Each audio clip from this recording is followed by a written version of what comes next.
कि वो बैठे।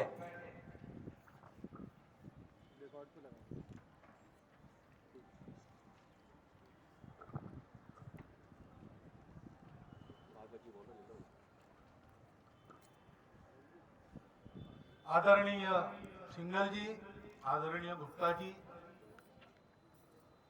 उपस्थित सभी आत्मीय भैया बहन, आचार्य आचार्यगण, नागरिक सज्जन, माता भगिनी, प्रतिवर्षानुसार इस वर्ष भी हम बहुत आनंद से, उत्साह से, अपने सुंदर प्रदर्शनों से इस गणतंत्र दिवस को अपने स्थान पर संपन्न कर रहे हैं। ऐसे समय एक आनंद उत्साह स्वाभाविक होता है। हम स्वतंत्र हो गए, इतना ही नहीं, स्वतंत्रता के बाद हमने अपने पथ को निश्चित किया, हम गणराज्य बने, उसका एक संविधान बना, वो नवंबर में संसद में सारी जनता के लिए समर्पित किया गया और 26 जनवरी गणराज्य दिवस से हम एक सार्वभौम गणसत्ता के रूप में दुनिया के नक्शे पर अपना जीवन चलाने लगे। ये पूरा 15 अगस्त 1947 के बाद 26 जनवरी 1950 तक का जो कालखंड है, उसको अगर हम स्मरण करते हैं तो स्पष्ट हो जाता है हमें क्या करना है। इन दोनों दिनों पर हमारी सार्वभौम प्रभुसत्ता का प्रतीक तिरंगा हम उत्साह, आनंद और अभिमान से फहराते हैं। उस तिरंगे में ही हमारा गंतव्य निहित है।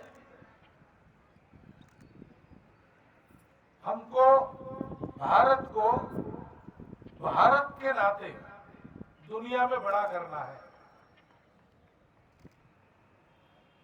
और उस भारत के प्रकृति का परिचायक केसरिया रंग अपने राष्ट्रध्वज के मूर्धन्य स्थान पर विराजमान है। वो हमारे सनातन जीवन का प्रतीक इसलिए है कि हमारे यहाँ जो त्याग की परंपरा है, ज्ञान के प्रकाश में रत होने के कारण हम भारत कहलाते हैं, उस ज्ञान की परंपरा है और सतत कर्मशीलता का परिचायक उगते हुए सूर्य के साथ जो रंग आता है, जो मनुष्य को जगकर अपने काम में सक्रिय होने की प्रेरणा देता है, ये ज्ञान, त्याग और कर्मशीलता का प्रतीक भगवा रंग है, केसरिया रंग है। हमारा संकल्प है कि शतकों की मोह निद्रा का तमस त्याग कर, पारतंत्र की श्रृंखलाएं तोड़कर एक गणराज्य के नाते हम अपने देश को ज्ञानवान लोगों का देश बनाएंगे, त्यागी लोगों का देश बनाएंगे और दुनिया के हित में सतत कर्मशील रहने वाले लोगों का देश बनाएंगे। ये लोग कोई दूसरे नहीं है, हम भारत के लोग हैं, हमको ऐसा बनना है। इसके साथ साथ ये सक्रियता, त्याग और ज्ञान व्यक्ति में रह सकता है, लेकिन उसकी कोई दिशा चाहिए। दिशा नहीं है तो ज्ञान घातक होता है, विद्या विवाद का कारण बनती है, शक्ति दुर्बलों को कष्ट देने का कारण बनती है और इसलिए उसकी दिशा निश्चित है। उसके लिए सर्वत्र पवित्रता का प्रतीक सफेद रंग, वो हमारे ध्वज में है, दूसरा रंग है। हमको अंतर्बाह्य शुचिता से युक्त बनना है और जो अंतर्बाह्य पवित्र है वो कभी दूसरों का भला बुरा नहीं चाहता है, भला ही करना चाहता है। उसके अंतःकरण में दूसरों के प्रति परायापन नहीं रहता। कथम निज परो वेति गणनाम लघुचे तथा। अपवित्रता से लघु बुद्धि हो जाते हैं, मेरा तेरा ऐसा करते हैं। लेकिन जो उदार बुद्धि से, शुद्ध मन से आगे बढ़ते हैं, पवित्र व्यवहार करते हैं, वो तो सबको अपना मानकर चलते हैं। इस पवित्रता का और अपनेपन का प्रतीक ये शुभ्र रंग, हमको ऐसा बनना है। और इससे क्या होगा? तो सर्वत्र समृद्धि आएगी। रोटी पकड़ा कपड़ा मकान स्वास्थ्य शिक्षा अतिथि सत्कार, किसी बात की किसी को कमी नहीं रहेगी। पर्यावरण का वैभव जिसका क्षरण हो रहा है वो वापस आ जाएगा। नदियां भरपूर बहती रहेगी। वृक्ष फल औषधियां अपने अपने उत्पाद से जीवन सृष्टि का समृद्ध करते रहेंगे। वर्षा जब चाहिए, जितनी चाहिए, जहां चाहिए, तब उतनी वहीं पर होगी, कम या ज्यादा नहीं होगी। जहां नहीं चाहिए वहां नहीं होगी, जब नहीं चाहिए तब नहीं होगी। कालो वर्षति पर्जन्याम पृथ्वीम सस्यशालिनीम। और उसके कारण देश में सर्वत्र क्षोभरहितता रहेगी, क्योंकि अभाव कुछ नहीं है। और जब ऐसा होता है तब स्वाभाविक मन की अमीरी का आना भी आसान होता है। मन किसी का द्वेष नहीं करता, मत्सर नहीं करता, किसी से शत्रुता नहीं पालता, सबको सर्वे भद्राणि पश्यन्तु, ऐसी स्थिति उत्पन्न हो जाए। उस समृद्धि का, लक्ष्मी जी का प्रतीक ये हरा रंग है। ये हमारा गंतव्य है और यही हमको बनना है। बनना है तो क्या करना है? तो संविधान सभा के पूर्ण विचार विनिमय के बाद बना हुआ संविधान लोकार्पण करते हुए डॉक्टर बाबा साहब आंबेडकर ने जो 2 भाषण संसद में किए हैं, आज के दिन हम सबको उनको एक बार पूरा पढ़ना चाहिए। उन्होंने हमारे कर्तव्य क्या है ये बताया है। उन्होंने बताया है कि अब देश में किसी भी प्रकार की गुलामी नहीं है, रूढ़िगत गुलामी भी नहीं है। अंग्रेज भी चले गए, लेकिन सामाजिक विषमता के चलते जो गुलामी आई थी उसको हटाने के लिए राजनीतिक समानता और आर्थिक समानता का प्रावधान हमारे संविधान में कर दिया गया है।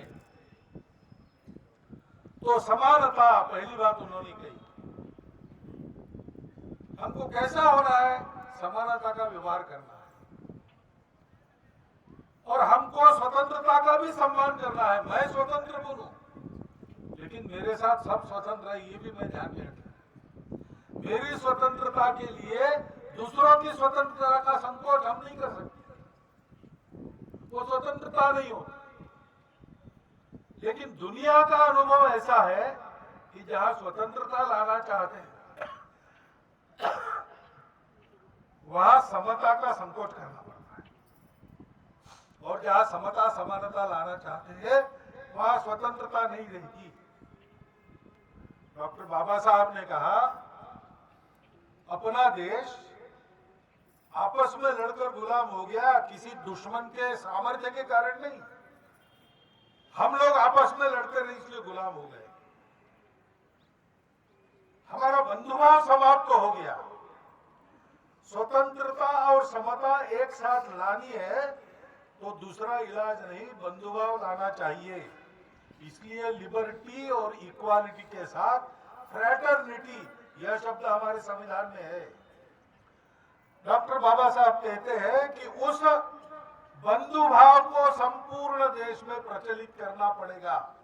अलग अलग विचारधाराओं के मानने वाले हम लोग संसद में अपने अलग अलग शिविर बनाकर यहाँ बैठे हैं, एक दूसरे का विरोध करते हैं।